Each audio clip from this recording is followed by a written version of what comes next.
मनोज जी, लेकिन जो गणित राहुल गांधी सिखा रहे हैं उस गणित के आधार पर वो कह रहे हैं कि लोकसभा में बीजेपी के 240 सांसद है।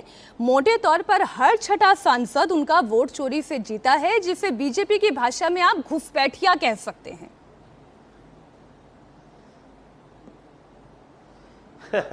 देखिए, इन लोगों को शर्म नाम की चीज तो है नहीं। हार का रिकॉर्ड बना चुके हैं राहुल गांधी जी। मुझे लगता है कोई भी अपने पार्टी का नेता इतनी हार अपने खाते में नहीं लिखवाया होगा जितना राहुल गांधी जी ने लिखवाया है। उसके बाद भी फ्रस्ट्रेशन का ये हद कि आप जनादेश को सम्मान करने की जगह इस तरह की बातें करें।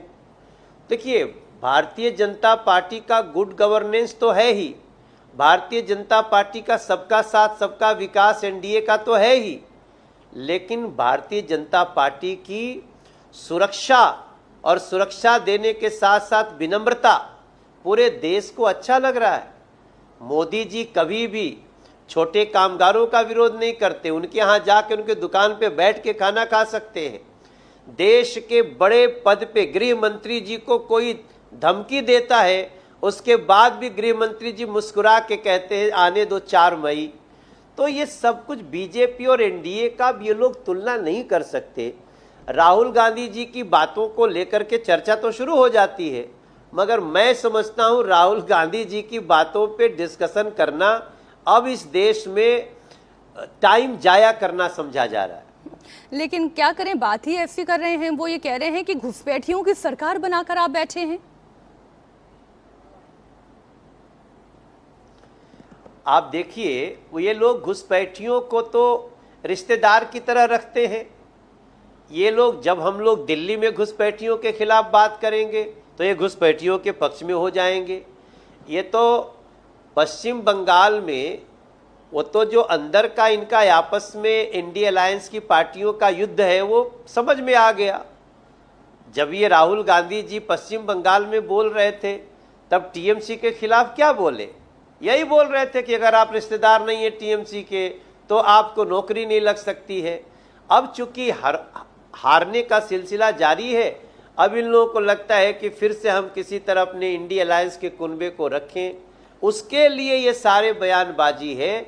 और मेरा, देखिए, मैं तो राजनीति शास्त्र का एक विद्यार्थी भी हूँ काशी हिंदू विश्वविद्यालय से।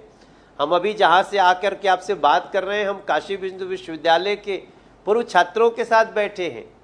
हमारा पूरा विश्वास है कि इन नेताओं की बात को अब जनता, राहुल गांधी जैसे नेताओं की बात को जनता कॉमेडी सर्कस की तरह ले रही है, और वो एनडीए के साथ इतने ताकतवर ढंग से चल पड़ी है कि आने वाले दिन में और भी राज्य जो अभी तक नहीं आए हैं वो हमारे पास आएंगे। हमारा गुड गवर्नेंस, हमारा देश के प्रति राष्ट्रभाव, सबसे ऊपर राष्ट्रवाद नरेंद्र मोदी के नेतृत्व में और जीतेगा, ऐसा हमारा विश्वास है। लेकिन ममता बनर्जी रिजाइन करने को तैयार नहीं है। वो ये कह रही है कि मैं नैतिक तौर पर जीती हूं। आप बताइए नहीं, वो कौन स्तर पे जीती है? अगर आज वो ये बात कह रही हैं तो वो अपना परिचय दे रही हैं कि वो कैसे जीतती थी। देखिए, इस्तीफा देना नहीं देना, एक मुख्यमंत्री इस आधार पे थोड़ी बने रह सकता है कि मैंने इस्तीफा नहीं दिया। अगर ऐसा करना होता तो सबसे पहले अरविंद केजरीवाल नहीं इस्तीफा देता। आपके हाथ में थोड़ी है कि आप इस्तीफा दोगे तब हटोगे। ये देश के अलग अलग राज्यों में जनता ने आपको वोट आउट कर दिया। अब अगर आपको इज्जत से जाना है तो साइन करके जाओ, बेइज्जत होके जाना है तो जनता उसका भी इंतजार कर रही है। वो तो ये जो ममता बनर्जी दीदी का जो व्यवहार है जी, वही बता रहा है कि ये लोग कितने तानाशाह हैं। ये लोग किस तरह से संविधान को तार तार कर देते हैं। भारतीय जनता पार्टी का इतिहास है, जहां भी जनादेश मिला हम सर झुका करके जनादेश का स्वागत करते हैं। लेकिन ममता दीदी जैसे लोगों ने बता दिया कि अब उनका भरोसा संविधान पे नहीं है, और ये जो भी अभी उनके समर्थक हैं उनके अंदर ये जहर भर रहे हैं। जो कि एक अपराध माना जाना चाहिए और माननीय जो संवैधानिक संस्थाएं हैं उनको कड़ा एक्शन लेना चाहिए ऐसे स्टेटमेंट्स पे। लेकिन मनोज जी, भारतीय जनता पार्टी के कार्यकर्ता भी तो ममता बनर्जी को चिढ़ाने में कोई कोर कसर नहीं छोड़ रहे हैं। जहां जाती है वहां जय श्री राम के नारे लगाए जाने लगते हैं। जहां जाती हैं, अच्छा बीजेपी दफ्तर में हम्बा हम्बा रुम्बा रुम्बा थम्बा थम्बा गाने पर डांस चल रहा है। इतना आप लोग टीस कर रहे हैं ममता बनर्जी को। नहीं, देखिए ये तो जीत का उत्सव मनाने का अपना तरीका है, मगर कोई हिंसा थोड़ी कर रहा है। अभी तो उन लोगों ने एक हमारे भाजपा के कार्यकर्ता पर अटैक किया है। अगर भारतीय जनता पार्टी का समर्थक, जय श्री राम का समर्थक, सनातन का समर्थक, पश्चिम बंगाल की अस्मिता का, स्वामी विवेकानंद जी का, रविन्द्रनाथ ठाकुर जी का, बंकिम चंद्र चटर्जी जी का, अगर इनका समर्थक उत्साह मना रहे तो गाना बजा के कर रहा है।